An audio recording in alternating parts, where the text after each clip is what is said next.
अगला टॉपिक है जिसका नाम है एस्टेरॉयड बन्नू। देखो एस्टेरॉयड बन्नू जो है ये फ़िलहाल देखा जाए तो एज एस्टेरॉइड्स तो यूनिवर्स और पार्टिकल फिजिक्स में आएगा, लेकिन इसका जो मिशन है जिसका नाम है ओसिरिस रेक्स मिशन, नासा का प्रोजेक्ट है और ये ऐसा कहते हैं पृथ्वी के सबसे करीब का एस्टेरॉइड्स है। इसकी तो मिट्टी तक नासा ले आया है, ठीक है। तो इसी एस्टेरॉयड बन्नू की बात करेंगे और ये कुछ सालों के बाद ये पृथ्वी के काफ़ी करीब से होकर गुजरता है। और एक बात बताऊं, ऐसा कहते हैं लगभग 150 सालों में जाकर बन्नू एस्टेरॉइड्स हमारी पृथ्वी से टकरा भी सकता है। तो क्योंकि जो प्लैनेट्स हैं, सेलेस्टिकल बॉडीज़ हैं ब्रह्मांड में, जो एस्टेरॉइड्स हैं, ये सारे के सारे कहीं ना कहीं सब कुछ मूव कर रहे हैं, कुछ भी स्थिर नहीं है। Einstein general theory of relativity में मैंने पीछे भी इसके बारे में बात किया है। इस ब्रह्मांड में सब कुछ समय के साथ बदल रहा है। एस्टेरॉयड बन्नू पे अगर हम बात करें तो ठीक है, ये स्मॉलेस्ट नियर अर्थ है ना, नियर अर्थ एस्टेरॉइड्स है और close passes to our planet after 6 years के बाद ये काफ़ी करीब से होकर गुजर रहा होता है। ऐसा कहते हैं लगभग 4.5 बिलियन ईयर से के आसपास सोलर सिस्टम के साथ साथ है ना, इसकी ओरिजिन भी करीब करीब मानी जा रही है, ठीक है, हमारे आज के साइंस से लगभग। बाकी इसके अलावा इसकी ओरिजिन ओसिरिस रेक्स करके एक मिशन भेजा गया है खासतौर से। फिलहाल ये 2016 में भेजा गया था। अमेरिका का पहला यूएस मिशन आप बोल सकते हैं, पहला यूएस मिशन है जो एस्टेरॉइड्स के सॉइल सैंपल को लेकर आया भी है।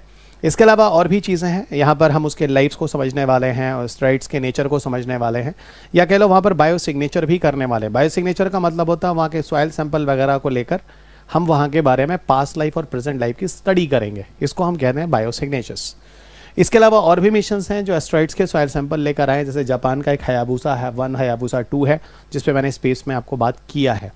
और सैंपल प्रिजर्वेशन रिसर्च के लिए है ना 70% of the sample Johnson space research वगैरह जहाँ भेजा गया है, ठीक है। फिलहाल वो बहुत ज़्यादा ऐसा इंटरेस्टिंग टॉपिक नहीं है जो आपको यहाँ बताया जाए, गॉट इट। सो ये कुछ रिसर्च हैं जो यहाँ पर किए गए हैं। अदर सैंपल रिटर्न्स मिशन में हयाबुसा में आपको बोल रहा था, हयाबुसा 1, हयाबुसा 2 जो इटोकावा रगू करके जो एस्टेरॉइड्स हैं वहाँ के सॉइल सैंपल्स लेकर आए हैं। चाइना का चैंगी 5 है जो मैंने आपको स्पेस में पढ़ाया, इट्स वेरी इंटरेस्टिंग टॉपिक।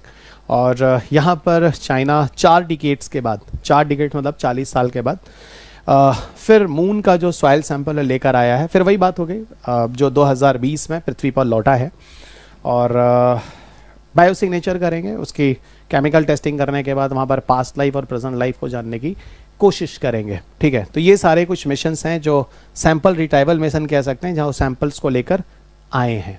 तो यहाँ पर बन्नू एस्टेरॉइड थोड़ा ज़्यादा इंपॉर्टेंट है ओसिरिस रेक्स को लेकर। फिलहाल ये टॉपिक आप स्पेस से भी जोड़ सकते हैं और इससे भी जोड़ सकते हैं। और बताऊँ कुछ ऐसे थियरीज़ हैं जो ये कहते हैं कि जो पृथ्वी पर जो लाइफ है ना वो कहीं ना कहीं एस्टेरॉइड्स की ही ओरिजिन है, एस्टेरॉइड्स से ही देन है जो पृथ्वी पर ओरिजिन ऑफ लाइफ हुई है। देखते हैं कितना सच है, आगे आने वाला समय बताता है, ठीक है।